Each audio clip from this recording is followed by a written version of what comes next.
आप सभी को नमस्कार।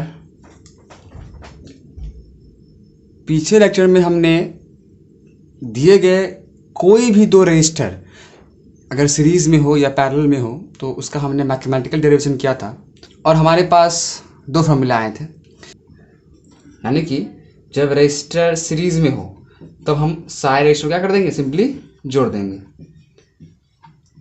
जब पैरेलल में हो तो ये फॉर्मूला यूज़ करेंगे।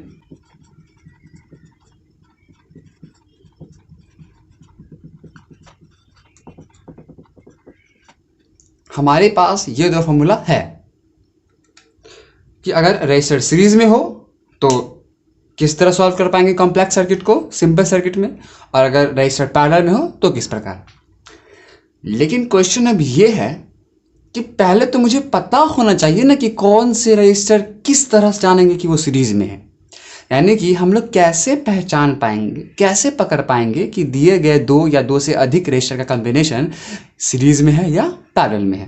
यानी पहले तो हमारे पास कुछ आइडिया होना चाहिए ये पता लगाने का या ये पहचानने का कि दिए गए कॉम्बिनेशन सीरीज कॉम्बिनेशन है या पैरेलल कॉम्बिनेशन। तो बस हम लोग आज का लेक्चर इसी टॉपिक पे लेकर आए हैं और इसी टॉपिक को पढ़ते पढ़ते हम लोग मिक्स्ड कॉम्बिनेशन भी देख लेंगे जो कि थर्ड टाइप्स था कॉम्बिनेशन का। तो चलिए शुरू करते हैं।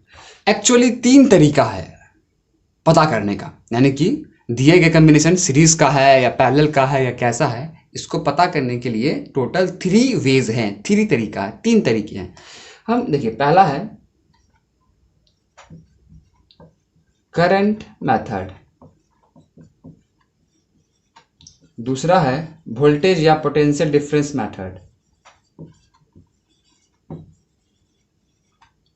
तीसरा है पॉइंट मेथड।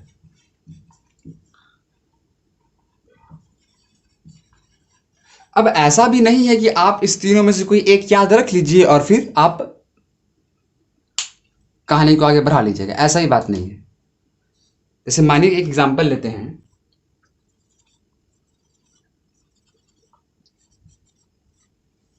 मानिए ये एक एग्जांपल है R1 register, R2 register, R3 register. हम बस ये टॉपिक पढ़ने वाले हैं आज कि कैसे पता करेंगे कि ये दिए गए रजिस्टर किस कॉम्बिनेशन में। भाई ये कौन कॉम्बिनेशन है बताओ जरा सा। तो आपके पास अब फार्मूला है आपके पास, लेकिन आपको पता ही नहीं है कि कैसे पता कर पाएंगे कि कौन सा रजिस्टर सीरीज में है, कौन सा रजिस्टर पैरेलल में है। अरे भाई रजिस्टर का कॉम्बिनेशन कौन किस तरह का है, जब तक ये पता नहीं होगा हम लोग फॉर्मूला कैसे अप्लाई कर पाएंगे। तो हम लोग इस मेथड, तो इसी चीज़ को देखने के लिए टोटल 3 मेथड आया, करंट मेथड, वोल्टेज मेथड और पॉइंट मेथड। और ये तीनों मेथड एक दूसरे से इंटरलिंक्ड है। कहने का क्या मतलब कि आप कोई एक मेथड पढ़ के आप कोई महारत हासिल नहीं करने वाले हैं। आपको तीनों मेथड को एक साथ यूज़ करना पड़ेगा किसी भी कॉम्बिनेशन को डिटेक्ट करने के लिए। तो सबसे पहला शुरू करते हैं, मतलब एक एग्जाम्पल लेंगे हम लोग और उसी एग्जाम्पल से हम लोग हर एक चीज़ देख लेंगे। लेकिन थोड़ा थोड़ा हम इंट्रोड्यूस कर देते हैं कि ये तीनों क्या है, और हम एक एग्जाम्पल को शुरू करेंगे और उस एग्जाम्पल में तीनों मेथड को एक्सप्लेन करके आपको एक समझा देंगे कि कैसे पता कर पाएंगे। तो आप अंत तक बने रहेंगे। चलिए देखिए, करंट मेथड।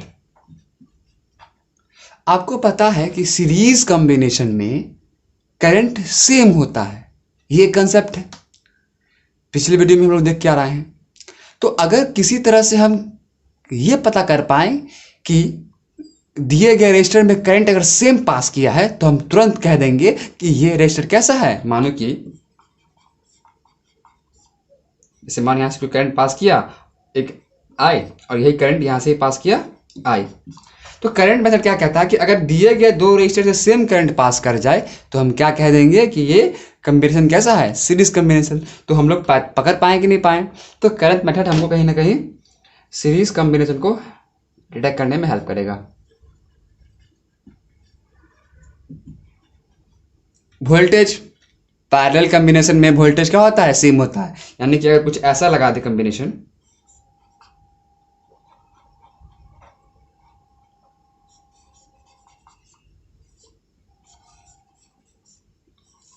तो आपको तो पता है कि इस दोनों रेजिस्टर का पोटेंशियल डिफरेंस क्या होगा, सेम होगा। यानी ये कैसा कॉम्बिनेशन होगा,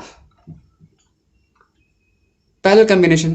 तो हम लोग मेनली वोल्टेज मेथड का पैरेलल कॉम्बिनेशन में यूज़ करेंगे, लेकिन ये दोनों कहीं ना कहीं फेल हो जाएंगे या दोनों में से कोई किसी जगह फेल हो जाएंगे। यानी कि आपको हम क्या बोले ना कि तीनों को एक साथ याद रखना पड़ेगा। तो हम बोले कि एक एग्जाम्पल लेंगे आगे, तो आप तो देखते हैं जैसा क्या है पॉइंट। चलिए हम लोग एकदम पॉइंट से शुरू करते हैं। आप एक एग्जाम्पल लेते हैं और एक एग्जाम्पल लेते हुए हम लोग इस तीनों को समझा देंगे, ठीक है। 3 रजिस्टर है, हम तीनों का वैल्यू मान लेते हैं R ohm R ohm R ohm. अब हमको इस कॉम्प्लेक्स सर्किट को सिंपल करना है। इसका मतलब क्या हुआ कि हमको आर नेट निकालना है या आर इक्विवेलेंट यानी कि इक्विवेलेंट रेजिस्टेंस निकालना है। तो एकदम सिंपल स्टेप से तो करंट मेथड, करंट के फ्लो को देखिए कि क्या दो रेजिस्टर से क्या सेम करंट पास कर रहा है और आंख बंद करके बोल दीजिए कि ये सीरीज कॉम्बिनेशन में है। कहीं ये काम नहीं कर रहा है तो जरा सा आप पोटेंशियल डिफरेंस चेक करना शुरू कीजिए कि क्या दो गिवन रेजिस्टर का पोटेंशियल डिफरेंस सेम है क्या, और आंख बंद करके आप उसे क्या कह दीजिए कि एक पैरेलल कॉम्बिनेशन कह दीजिए। पॉइंट मेथड से थोड़ा बात को शुरू कर देखिए। पॉइंट मेथड क्या कहता है, तीसरा मुझे था, एक रजिस्टर जब आप बनाएंगे तो उसके 2 पॉइंट होंगे, 2 एंड होंगे, ठीक, एंड या पॉइंट बोलिए इसे आप, ठीक है। हाँ, अब क्या बोलते हैं कि अगर एक रजिस्टर, अब कॉम्बिनेशन हो तो कम से कम 2 रजिस्टर आएगा, तो क्या बोलते हैं कि अगर कोई 2 रजिस्टर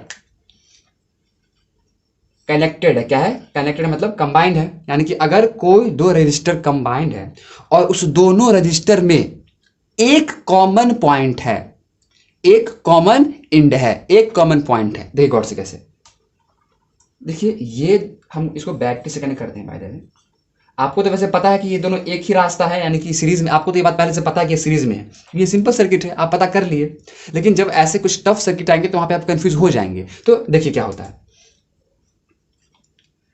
तो अगर 2 रजिस्टर का एक कॉमन पॉइंट हो यानी एक कॉमन इन हो जाए तो हम इसे सीरीज कॉम्बिनेशन कह देते हैं। कैसे वो देखिए, देखिए इस रजिस्टर का 2 पॉइंट और इस रजिस्टर का क्या है 2 पॉइंट है, लेकिन इस दोनों रजिस्टर का एक पॉइंट क्या है कॉमन, और सिर्फ एक पॉइंट कॉमन है, एक पॉइंट कॉमन है, तो हम इसे बोल देंगे सीरीज कॉम्बिनेशन। अगर by the way 2 point common हो जाए, जैसे मानो एग्जांपल लिख रहे हैं,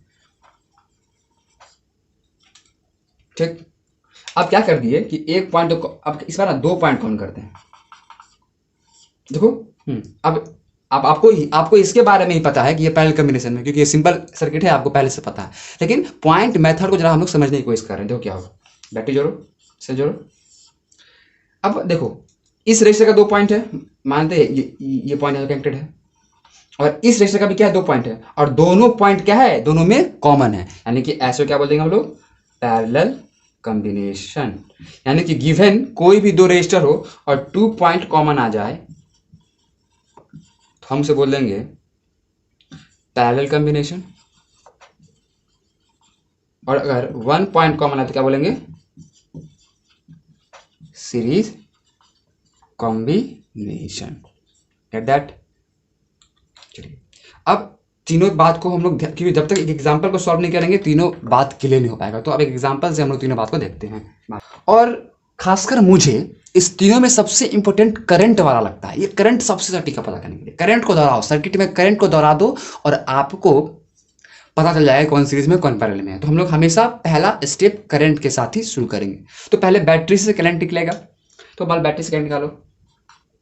जंक्शन आया ना जंक्शन सर, तो बस तो करंट आपको पता है कि जंक्शन आएगा तो दोनों जंक्शन में करंट फ्लो करेगा, यानी करंट का बहाव दिखा दीजिए। बैटरी सेल के पॉजिटिव एंड से करंट निकलेगा इस तरह, और यहाँ पे 2 रास्ता आया तो दोनों रास्ता में करंट जाएगा। चलिए वेरी गुड। अब हम मानते हैं यहाँ से आई करंट निकला तो I1 एक में चला गया और I2 दूसरे में चला गया, कोई दिक्कत नहीं। अब ये करंट इस रजिस्टर से होकर यहाँ पहुंचेगा, ठीक। अब क्या होगा, फिर जंक्शन मिला, अब क्या होगा सोचो, इधर जाएगा या इधर, या दोनों साइड जाएगा, क्योंकि रास्ता तो 2 है तो दोनों साइड जाना चाहिए। तो आप हर जगह एक ही कंसेप्ट से काम नहीं चलेगा। अब यहां आप खुद सोचिए, रुक के देखिए क्या होगा। देखो ये जो रास्ता है, ये रास्ता, ये नरक का रास्ता है इसके लिए, क्योंकि ये रास्ता इसको कहीं ना कहीं वापस या तो इसी में ले आएगा या नहीं तो इसको पॉजिटिव की ओर ले जाएगा, यानी कि ये रास्ता कभी नहीं पकड़ेगा। तो याद रखिए कि जैसे ही करंट, तो करंट हमेशा निगेटिव और जाना चाहेगा, करंट हमेशा और हमेशा निगेटिव की तरफ जाना चाहेगा, यानी कि पॉजिटिव से निकला है और निगेटिव में जाएगा, यानी कि ये करंट इस रास्ते से नहीं पास करेगा, वो हमेशा शॉर्ट पाथ, करंट हमेशा शॉर्टेस्ट पाथ खोज के पॉजिटिव से निगेटिव चला जाएगा, यानी कि ये किधर आ गया। चलिए वेरी गुड। अब यानी I2 का मैंने करंट दिखा दिया। अब जरा I1 सर्किट में इस I1 को देखिए कि कैसे फ्लो करेगा। I1 पहले इस रजिस्टर से पास करेगा, ठीक, और यही I1 इस रजिस्टर से भी पास करेगा। देखिए करंट मेथड यूज होना शुरू हो चुका है, यानी कि ये देखो क्यों, देखो I करंट निकला सेल से, तो ये I करंट नहीं इसमें फ्लो करेगा नहीं इसमें फ्लो करेगा। बात समझ में आ रहा है कि ना? जैसे मैं एक एग्जांपल लेकर समझाते हैं आपको। मानो क्या, मानो कि 9 एम्पियर का करंट निकला सेल से, तो 6 एम्पियर का करंट इधर गया और 3 एम्पियर करंट इधर गया। 9, क्योंकि 9 एम्पियर ही बटेगा दो रास्ते में, तो 3 + 6 9 है कि नहीं? तो क्या ये 9 एम्पियर इधर फ्लो किया? तो नहीं। क्या ये 9 एम्पियर इधर फ्लो किया? नहीं, यानी ये 9 एम्पियर बढ़ चुका है। बात समझे आए कि नहीं? और अपना अपना रजिस्टर अब अपना अपना ब्रांच में फ्लो कर गया, तो यानी इस 9 एम्पियर से इस दोनों कोई रिलेशन नहीं है। अब आगे देखिए, लेकिन ये जो 3 एम्पियर इस ब्रांच में फ्लो किया इस रास्ते से, तो यही 3 एम्पियर इस आर से भी फ्लो किया है और यही 3 एम्पियर इस आर से ही फ्लो किया है। मतलब same current flows through the two resistor, then this type of combination is called series combination. आपको हम पढ़ा चुके हैं, यानी कि ये और ये किस कॉम्बिनेशन में? सीरीज कॉम्बिनेशन में। इसको जरा सा हम लोग पॉइंट मेथड से चेक कर ले। देखो इस दोनों रजिस्टर का एक पॉइंट कॉमन है और दूसरा पॉइंट क्या है? अनकॉमन है। तो ये दोनों क्या हो गया? सीरीज कॉम्बिनेशन में। Very good. चलिए फिर अब यानी अब कोई भी आपको कॉम्बिनेशन मिल गया, यानी ये दोनों सीरीज मिल गया है, तो अब पार्टिकुलरली इस ब्रांच के लिए आप क्या लगाइए? रेजिस्टेंस इन सीरीज का फॉर्मूला लगाइए, बिकॉज इस दोनों के जगह पे हम एक ऐसा रेजिस्टेंस पुट कर सकते हैं जो इस दोनों का काम करे। हमको एक अलग ही सीरीज कॉम्बिनेशन मिल गया है ना भाई, और तो कोई रजिस्टर है नहीं यहाँ पे, तो हम लोग क्या करेंगे कि अब इस दोनों के जगह पे हम एक रजिस्टर लगा सकते हैं जो कि इस दोनों का नेट इफेक्ट दे हमें। तो आपको पता है कि फॉर्मूला होता है R1 + R2। तो R1 वैल्यू क्या है? R है।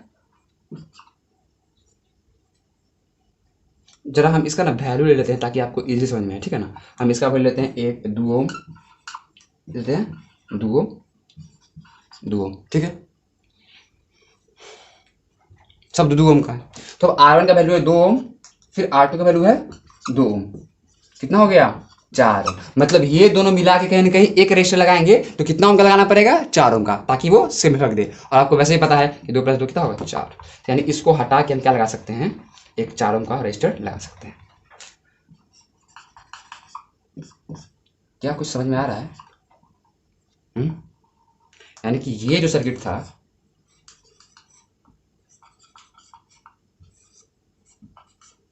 यानी ये जो सर्किट था, ये 2 ओम 2 ओम 2 ओम, या ये बना ये सर्किट या ये, बात क्या है? बरोबर ये इसके इक्विवेलेंट है, क्योंकि ये 2 रजिस्टर है और हमको, यानी ये 2 लोग काम कर रहा है, हम 2 लोग की जगह एक लोग लगा लिए। ये 2 लोग हैं अलग अलग, ठीक, हम 2 लोग की जगह एक लोग लगा लिए और काम तो मेरा सेम हो रहा है। 4 ओम का ये दोनों मिलकर 4 ओम का दे रहा था काम, तो हम एक 4 ओम का एक लौता रजिस्टर लगा दिए, यानी कि मैंने इसके जगह पे इक्विवेलेंट रेजिस्टेंस फाइंड कर लिया। अब देखो इससे थोड़ा इजी लग रहा है ये सर्किट। अब क्या करेंगे? इसको सॉल्व कर लेंगे। अब वापस क्या करेंगे? वापस दिमाग लगाएंगे हम लोग और क्या करेंगे? फिर इसको और मतलब हम लोग सिंप्लीफाई करते जाना है सर्किट को, एकदम सिंपल। अब वापस सोचो इस पे। देखो अब क्या कि 2 रजिस्टर, अब आपको तो वैसे लग रहा है सिंपली कि ये कहीं ना कहीं किस कॉम्बिनेशन में है? पैरेलल कॉम्बिनेशन में। लेकिन हम जरा सा मेथड की हेल्प से चेक कर लेते हैं। देखो 2 रजिस्टर लगे हुए हैं और दोनों का कॉमन पॉइंट क्या है? और दोनों का 2 कॉमन पॉइंट है, तो हम ऐसे कॉम्बिनेशन क्या बोलते हैं? Parallel combination. और दोनों में करंट भी सेम नहीं जाएगा। देखो यहाँ से करंट मानते हैं 9 एम्पीयर का निकला, तो इधर जाएगा कुछ, इधर जाएगा कुछ, यानी दोनों में सेम करंट फ्लो नहीं करेगा। यानी एक ऐसा कॉम्बिनेशन है पैरेलल कॉम्बिनेशन। यानी कि आप दोनों को सॉल्व कर लीजिए फॉर्मूला डाल के, यानी 1/RP = 1/। तो अब आप पकड़ तो लेंगे ना, करंट को फ्लो करवाइए, देखिए गौर से कि क्या 2 गिवन रजिस्टर से सेम करंट फ्लो कर रहा है या नहीं। अगर सेम करंट फ्लो कर रहा है तो बोल दीजिए series combination, same current flow नहीं कर रहा है तो बोल दीजिए पैरेलल कॉम्बिनेशन। तो सॉल्व कीजिए इसको। तो 1/RP, R1 का वैल्यू है 4 ओम, R2 का वैल्यू है 2 ओम, ठीक। अब यहाँ देखो, तो 1/RP = 4 एलसीएम आएगा 1 प्लस 2 यानी 1/, ठीक, यहाँ देखो, यानी कि 3/4, मतलब क्या हुआ कि 1/RP कितना है आपका 3/4, तो RP क्या आएगा 4/3 ओम आंसर। अगर ये आप नहीं समझ में आया तो फिर हम नेक्स्ट एग्जांपल देखते हैं। आई करंट निकलेगा, कोई दिक्कत की बात नहीं, निकलवे करेगा। सबका वैल्यू कुछ ले लेते हैं ताकि सॉल्व करने में आसानी होगा। 1 ओम, सबका मानो 1 ओम है क्या, 1 ओम। हमको अब इस सर्किट का नेट रेजिस्टेंस निकालना है, यानी कि सब के जगह 1 लगाना है। तो अब आप ना दिमाग से, मतलब बिना फॉर्मूला यूज किए सॉल्व कर सकते हैं। देखो सिंपल सा बात है, करंट इसमें जाएगा, इसमें जाएगा, यहाँ पे करंट आएगा, पता है आपको, ये सीधा इधर जाएगा और इधर घुस जाएगा। अब आप लोग ये भी सोच रहे होंगे ना कि क्या ये करंट इधर भी जा सकता है क्या। अब बिकॉज यहाँ भी जंक्शन है, 2 रास्ता है, तो अब इस यहाँ भी कंफ्यूजन आपको हो रहा होगा, तो इसको दूर कर दे क्या हम।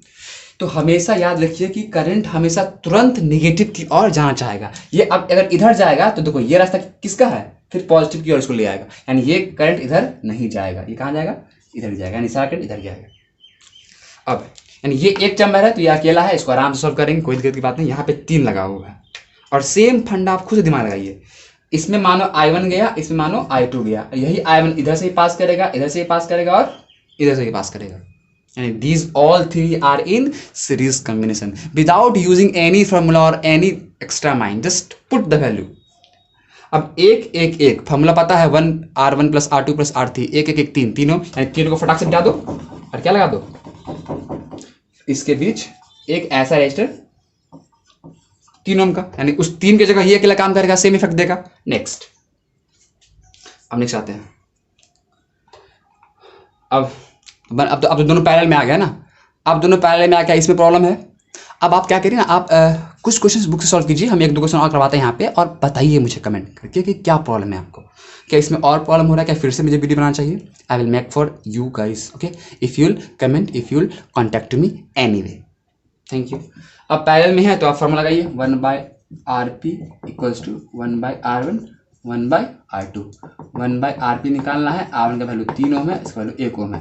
1/RP 3 कॉमन लेंगे, 1 प्लस 3 4/3, RP कहा जाएगा 3/4 ओम आंसर। अब यहीं पर अगर वर्टिकल 6 वोल्ट बैटरी दे दे तो आपके पास R पता है, V पता है, I निकल जाएगा इजीली। तो इस तरह के क्वेश्चन आएंगे बोर्ड में।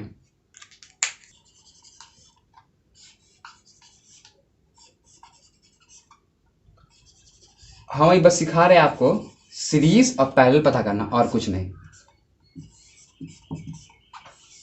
करंट जाएगा, आप तो अब इतना एक्सटेंड हो गया कि इतना काम कर सकते हैं, I1 I2, फिर यहाँ जंक्शन मिलेगा, यहाँ भी करंट जाएगा, यहाँ जाएगा, और सब कहाँ जाएगा, नेगेटिव की ओर, बट से बस हमको बस थोड़ा डील कर लेते हैं। आपको लग रहा है कि ये दोनों क्या है, पैरेलल कॉम्बिनेशन में, कभी लग रहा है कि ये दोनों क्या है, सीरीज में है, लग रहा है कभी कभी। लेकिन इसमें से ऐसा कोई भी 2 रजिस्टर नहीं है जो कि ना सीरीज में हो ना ही पैरेलल में है, कोई भी, यानी कि ना ये दोनों सीरीज में है, ना ये दोनों पैरेलल में है, ना ये दोनों पैरेलल में है, ना ये दोनों सीरीज में है, ना ये दोनों सीरीज में है, कोई भी 2 रजिस्टर यहाँ पे ना सीरीज में है ना ही पैरेलल में है। तो कैसे जाने इस बात को, देखिए, जब करंट I यहाँ से निकला तो I1 गया इधर और I2 गया इधर, तो ठीक, तो इसमें गया है I1, इसमें गया है I2, ठीक बात है। और यानी ये दोनों सीरीज में नहीं है, क्यों नहीं है, बिकॉज करंट ही सेम नहीं है सर, करंट सेम होगा तब तो बोलेंगे ना सीरीज कॉम्बिनेशन। दूसरा बात, इस रजिस्टर का एक पॉइंट तो कॉमन है इस दोनों का, लेकिन ये पॉइंट कॉमन, ये दोनों पॉइंट नहीं मिला हुआ, ये दोनों पॉइंट कॉमन नहीं है, मतलब ये दोनों पैरेलल में भी नहीं है। बात समझ आया कि नहीं। दूसरा बात, मानो यहाँ से अगर 3 एम्पियर करंट फ्लो किया मानते हैं, तो फिर यहाँ पे एक थोड़ा करंट इधर जाएगा, थोड़ा करंट इधर जाएगा, हम बोलते हैं, मानते हैं इसमें गया 2 एम्पियर, इसमें गया 1 एम्पियर। देखो तो 3 एम्पियर इससे क्रॉस किया और इससे क्रॉस किया 1 एम्पियर, यानी 3 एम्पियर इसी 3 इसमें से फ्लो नहीं किया, तो हम कह ही नहीं सकते कि ये दोनों क्या है, सीरीज में है। तो ऐसे आप पता कीजिएगा, क्वेश्चन प्रैक्टिस अगर आप नहीं करेंगे तो पता नहीं हो पाएगा, तो आप क्वेश्चन प्रैक्टिस करना शुरू कीजिए खुद से। अब बस लास्ट बात बताते हैं आपको कि इस टॉपिक से किस तरह के क्वेश्चन पूछे जाते हैं। मेनली यही 5 क्वेश्चन आपको इससे पूछे जाएंगे, मतलब कोई भी सर्किट रहेगा, या तो बोलेगा इसका नेट रेजिस्टेंस निकाल दो, या बोलेगा मतलब कि वोल्टेज ड्रॉप कितना है हर एक रजिस्टर का, या नेट वोल्टेज सप्लाई कितना है, करंट हर रजिस्टर से कितना क्रॉस कर रहा है, नेट करंट सर्किट का क्या है, कुछ इस तरह क्वेश्चंस आएंगे। और मुझे जिस प्रकार से मैंने ओम्स लॉ पे वीडियो बनाया था, बिकॉज वो एक इंपॉर्टेंट टॉपिक था, तो मैं इस टॉपिक पे भी क्वेश्चन प्रैक्टिस बनाऊंगा। और अब मैक्सिमम 2 लेक्चर आएंगे और आपका चैप्टर समाप्त दिखेगा आपको। एक लेक्चर आएगा जिसमें आपको क्वेश्चन प्रैक्टिस करवाएंगे, और उसके बाद एक लेक्चर आएगा जिसमें heating effect of electric current और पावर पढ़ाएंगे। हो सके तो मैक्सिमम 3 लेक्चर आएंगे, लेकिन 2 से 3 लेक्चर में आपका अब चैप्टर समाप्त हो जाएगा, और जल्दी, बिकॉज मैंने 4 दिन के बाद आज ये वीडियो डाला है। बहुत सारी बातें हैं इसके पीछे, बस आप लोग पढ़िए, क्वेश्चन बनाइए, देखते हैं और आगे। Thank you, bye.